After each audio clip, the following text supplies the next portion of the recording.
Chapter 7. Spring Fresh Net.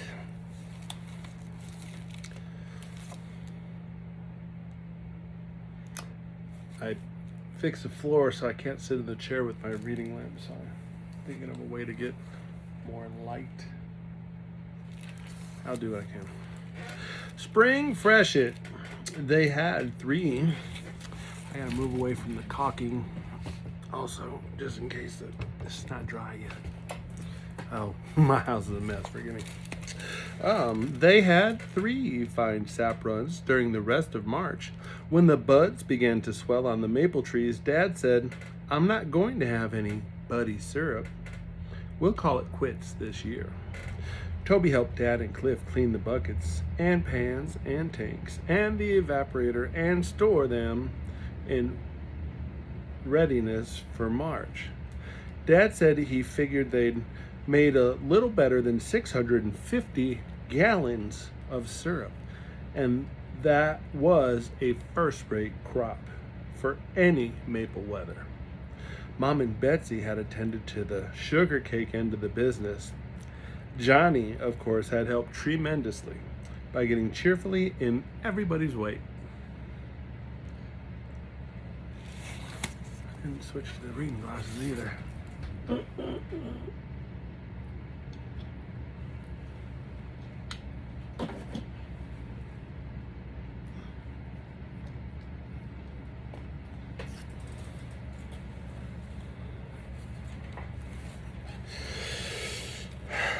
There was an uproar when the little boy was boiling down his own sap.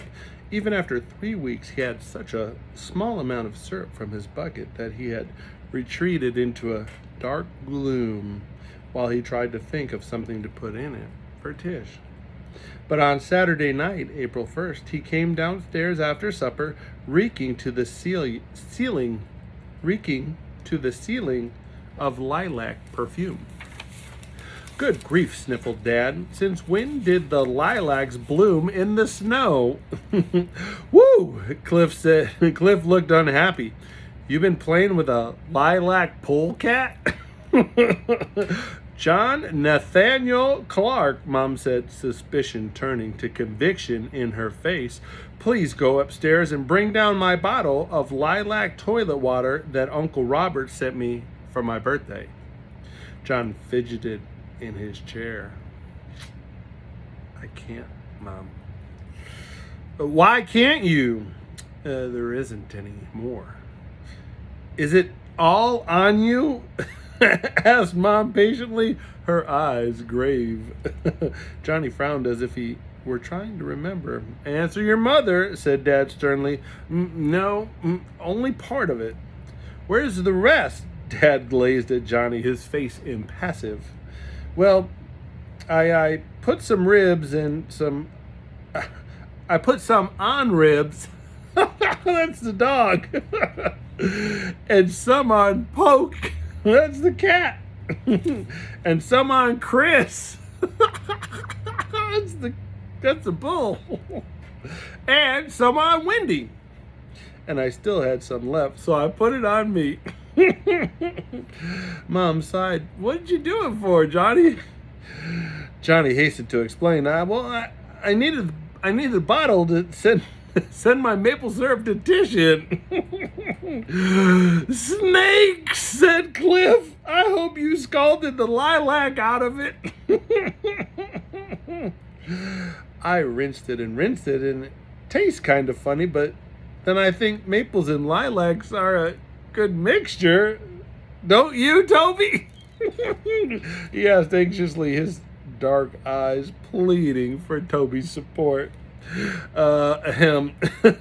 Toby answered doubtfully. "That depends on the proportion of trees and flowers. You better bring it here and let us smell it." "I can't. It's all wrapped up in a shoebox with tissue paper and ready to mail. And I had an awful time tying the string, I guess." He went on hurriedly, looking from Mom to Dad. "Tish will think it's a very special kind of maple syrup, and it is. It's from my own tree. Toby, will you mail it for me?" Before Toby could answer, Dad said quietly, Johnny, come here. Johnny gulped. He slid out of his chair and walked toward him as slowly as possible. Dad pushed his chair back and stood the small boy between his knees, his hands on Johnny's shoulders. Johnny, he said with deep seriousness, don't you know that it is wrong to take something that belongs to somebody else? Johnny's mouth trembled. Yes, Dad. To go into somebody else's room and take something without permission? Johnny nodded, grasping Dad's knees. Then why did you do it? I didn't think, Dad. I needed the bottle. You could have asked your mother for a bottle. I'm a bad boy, Johnny quavered. Yes, you are, Dad said, and you will have to be punished. Tears welled up in Johnny's eyes, but they did not fall.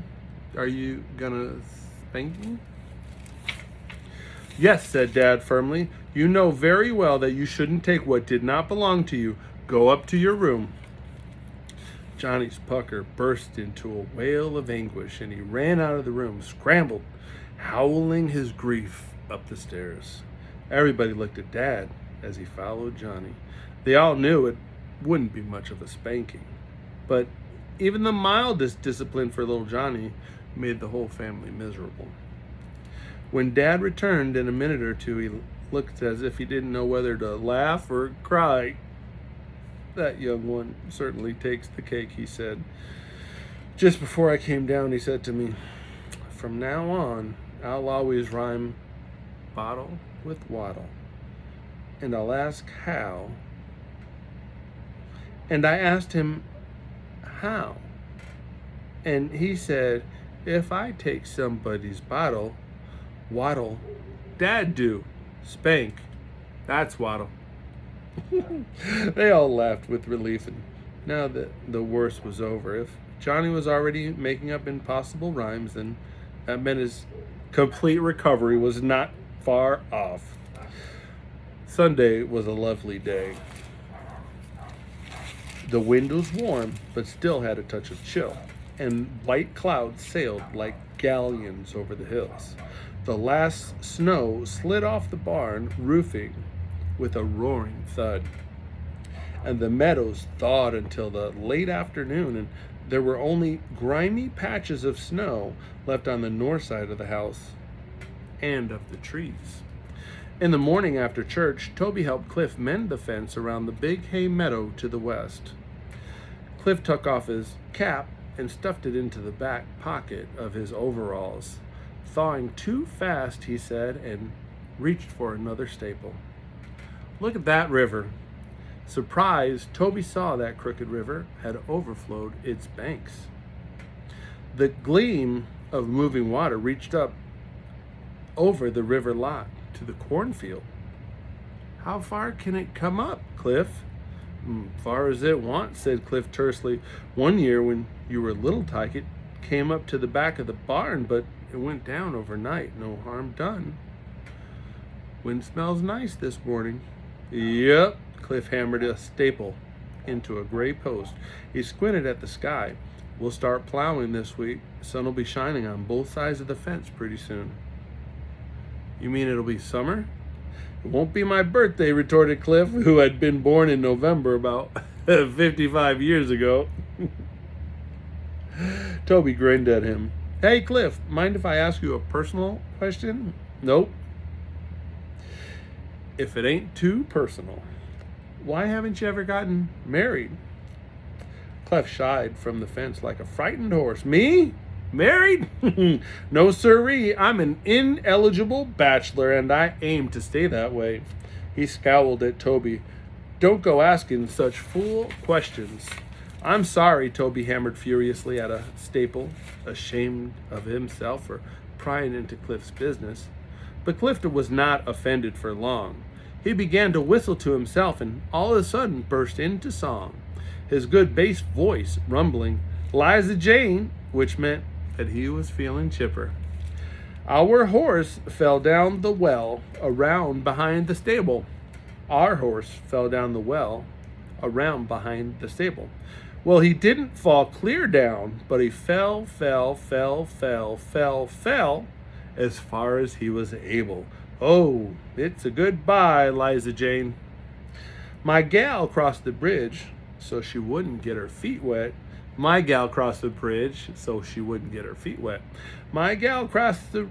Well, she didn't cross the bridge, but she would. Would. But the bridge, it wasn't built yet. Oh, it's a goodbye, Liza Jane.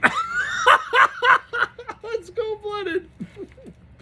Poor Liza Jane. All right. At noon, dinner, Toby went up to his room to do his homework for tomorrow. But he hadn't studied for more than half an hour before his fingers began to itch for his drawing pencil, for his charcoal, for his paintbrush. Get this arithmetic done first, Clark, he told himself grimly, and then I'll let you do a charcoal of Cliff in the fog of the sugar house. As he thrust his fingers through his hair, bent his head over the pages of compound interest, he groaned, thinking of the 8th grade next year when they'd have elementary algebra. He was so bad in arithmetic, it would be a wonder if he passed 7th grade.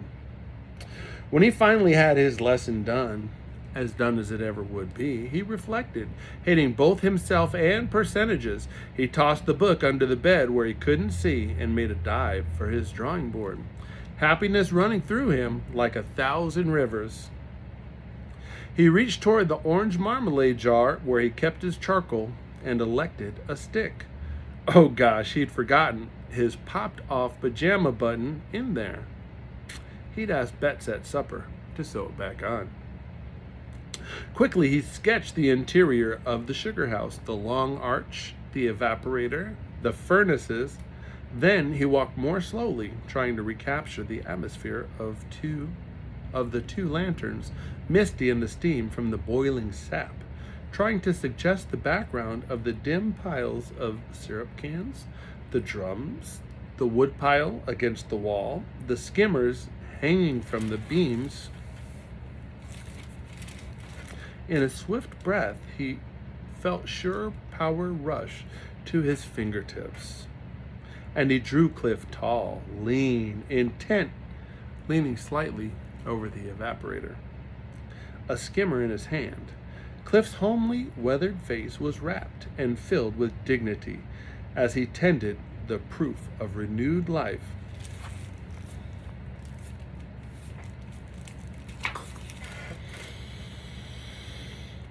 The uprushing surge of sweetness toward the high twigs of the maples, which was the first gift of the new year to men who loved the earth. There was a deep humbleness in Cliff's face, too. And Toby completed the drawing with awe and tenderness. He arose from his chair, dizzy from his complete absorption in the drawing. He went to the window and looked out at the clear blue dusk and at the old elm in the meadow, trying to bring himself back to himself in his own room.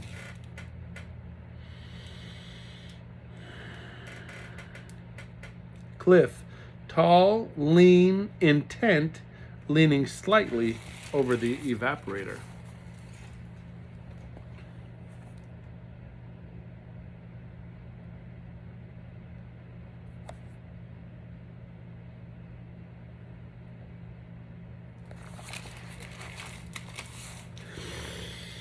Without glancing at it, he put the drawing, still on the drawing board, into his closet so that he would be able to judge it when his eyes and his mind were fresh from sleep tomorrow morning.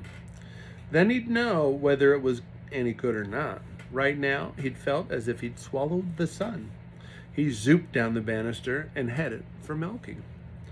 It was going to be a cloudless night, just right for trying to teach Betsy and Johnny something about the stars. It bothered him that Johnny couldn't locate anything in the sky except the Milky Way. The last time he tried to point out the constellations, Johnny had said with utter confidence, "Well, I know the stars are there, and they know I'm here, and we like each other, so why should I worry what their names are? They can call me any names they want to. What could a fellow do with a little brother like Johnny Nathaniel Clark? Give up or keep on hoping that someday Johnny would stop being so universal and vocal about it to boot? Guilty. Daylight was lasting longer and longer. The sun was swinging north from Capricorn. It had passed the equator on the 21st of March and was heading for the Tropic of Cancer right now. And for the beginning of summer, on June 22nd, Toby flung his head back and surveyed the sky. It was dark at last. He popped his head in the front door and whistled the family signal, which meant, "Come a-running." See that picture one more time before I turn the page?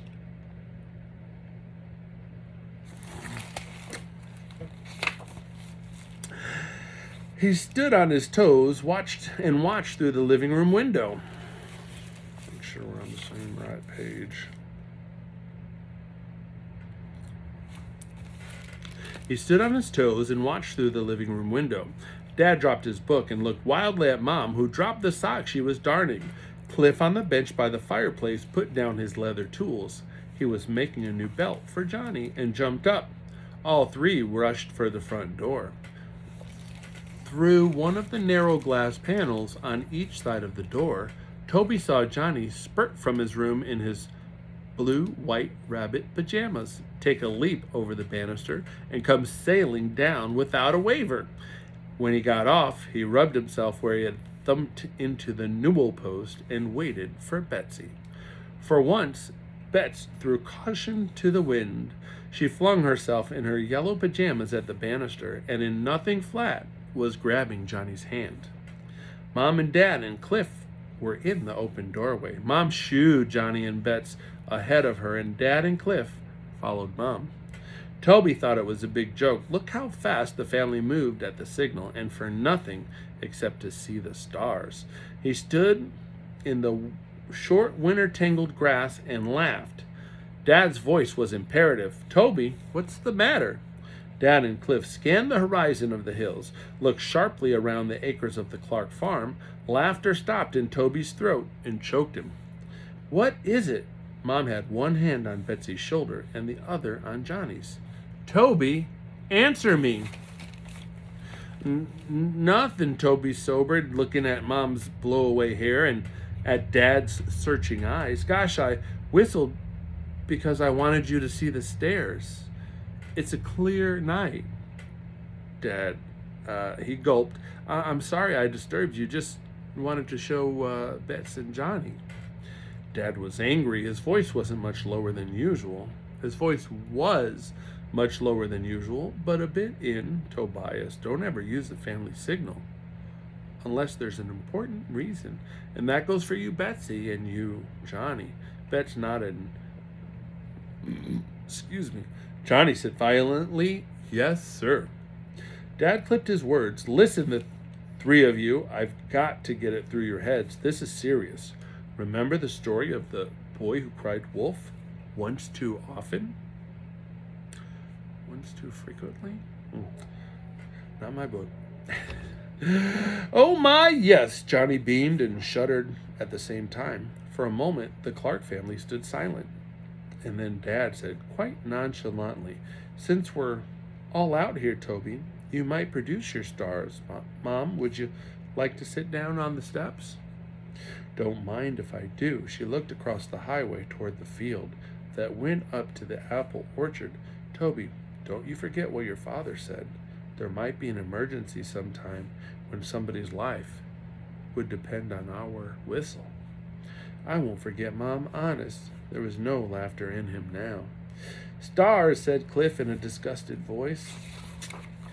"I know 'em upside down. I'm going back and finish that belt, or Johnny won't have anything to hold his pants up." "I have so," cried Johnny. "I've got my old belt, and besides, I've got pajamas on, see, with rabbits." "Rabbit," said Cliff, giving the little boy's head an affectionate shake as he went into the house. "You're full of rabbits." "I am not," Johnny hollered after him. "I'm full of me." There's no denying that, said Dad. He lifted Johnny onto his shoulders and sat down beside Mom, put an arm around her and the other around Betsy. Okay, Professor Clark, bring on your heavenly bodies. Toby didn't like showing off his knowledge of the stars anymore, but he had to start, didn't he? He'd asked for it. He swallowed I said show the stairs, and he meant to show the stars. Oh my goodness. Just wanted to see the stars. Oh my gooseneck, all this time. Sorry. No rewind. You could dub it in there. Write stars in there on 19 minutes or 18. I'm full of me. There's no denying that. Okay, Professor Clark, bring on your heavenly bodies. Got that. He'd asked for it. He swallowed a couple times and directed his lecture toward Johnny, who was perched happily on Dad's shoulders. That's the Big Dipper, he said, and sneezed. Bless you, said Bets. Thanks, Bets. You're catching cold, said Johnny, sounding delighted at the idea. Toby started again. The Indians call it the Great Bear. There are 7 stars. See, Johnny? Why, asked Johnny, why what? Why are there only 7? Why aren't there 100? I don't know. You see the 2 stars at the end of the Dipper, part of the Dipper? Well, they point to the North Star, which is the last star in the handle of the Little Dipper. Or if you were an Indian, you'd call it the Little Bear. The Little Dipper is upside down. Why, asked Johnny. Oh, for gosh sake, said Toby. How do I know? It just is, that's all. I didn't make the sky. Who did? Asked Johnny. God, of course. Toby continued. Sailors have always steered their ships by the North Star because it never moves. It's always in the same place, and you can sail east by keeping it on your left hand, and sail west by keeping it on your right, and south by keeping it at your back. I'll keep it straight ahead, said Dad. Then I'll know where home is. I'll read that part again. Sailors have always steered their ships by the North Star because it never moves. It's always in the same place, and you can sail east by keeping it on your left hand. The North Star on your left hand if you're going east. And sail west by keeping it on your right hand. And then south by keeping it behind you. I'll keep it straight ahead, said Dad. So I'll know where home is. Bears haven't got tails that long, observed Johnny critically. They haven't hardly any tails at all. These bears have, Toby explained, warming up to the constellations, because the Greek god Zeus grabbed them by their tails and swung them around his head and stretched their poor tails out before he flung them up into the sky. That old meanie. The old meanie, said Johnny, or cried Johnny, seizing Dad's hair and teetering on his shoulder. Ouch, said Dad. Take it easy, Johnny. And the little bear stays hitched to the North Pole, but the Great Bear swings around the little bear all year long just to keep an eye on him. Make sure he isn't up to something like you. I'm not either up to anything, am I, Dad? You're steering up to bed right this minute, said Dad, hoisting Johnny down from his shoulder and giving him a gentle slap on his pajama seat. Scoot. You hurt my rabbits, Johnny giggled, kissed Dad, and threw himself at Mom. Good night, Mom. Mom kissed his nose. Run, you two bets. Run, to Johnny. You too, Bets. Betsy stretched and yawned. Woo-hoo, I guess I'd better. Good night, Mom, Dad. Thanks for the bears, Toby.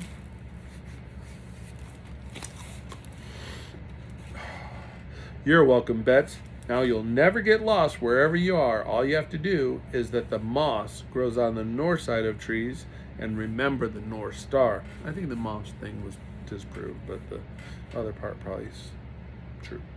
Betsy skipped across the cold grass and gave him a hug. I'll remember. Toby ran his fingers down the even part of her hair. If you ever got lost, we'd all have conniption fits. Johnny paused in the lighted doorway. I saw a picture in a book once, the Milky Way. The book said it was a road of stars. Look at Bets. It's right up there. Where else would it be?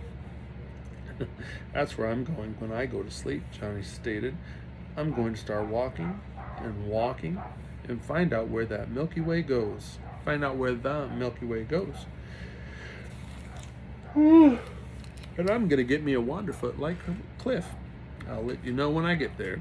Yes, send us a letter, said Toby with a grin. I can't send you a letter because I haven't got any postage stamps, but I'll throw you a star down and you'd better duck so I won't hit you in the beanie. Hit you on the beanie. I'll duck, Toby promised. I thought you were going to bed. I'd be there already if I didn't have to climb the stairs, said Johnny, yawning loudly. I'm going to hit the hay and take a walk on the Milky Way. Good night. Good night, said Toby. Get out of my way, Johnny, and let me in, said Betsy. Race you to bed. Eek! Johnny scampered for the stairs. Toby sat down on the front steps between Mom and Dad. There's Arcturus, said Dad. Spring is here, all right. Toby, did you know that it takes 40 years for the light of Arcturus to reach Earth? Gosh, no, Dad. You mean that what I'm looking at now started for the front steps? Started for the front steps 40 years ago? That's what I mean. Dad reached over to touch Mom's hand. Mary, we weren't even born yet. Mom caught her little finger in Dad's. That's a scrumptious star, she said, and gave Dad's finger a shake. Listen, Dad cocked his head. There's a fox barking on the southeast slope. The three of them were silent, listening to the sharp staccato barking in the dark pine woods. He sounds like a young one, said Mom. He's lost or something.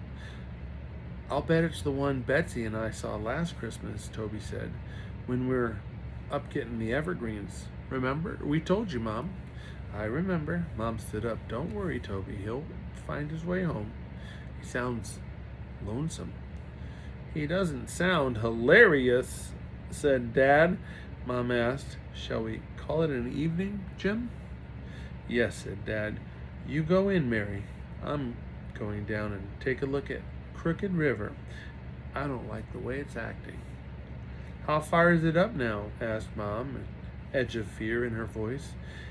It was over the cornfield at supper time. Thank goodness the damn quarry is good and strong.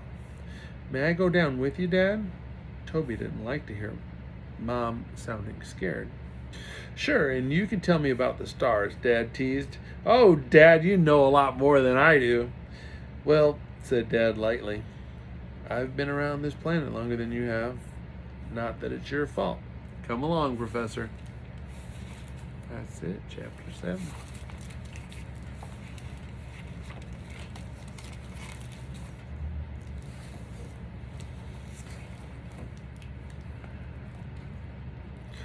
Get contacts in. See how those work for my facial features. If at all.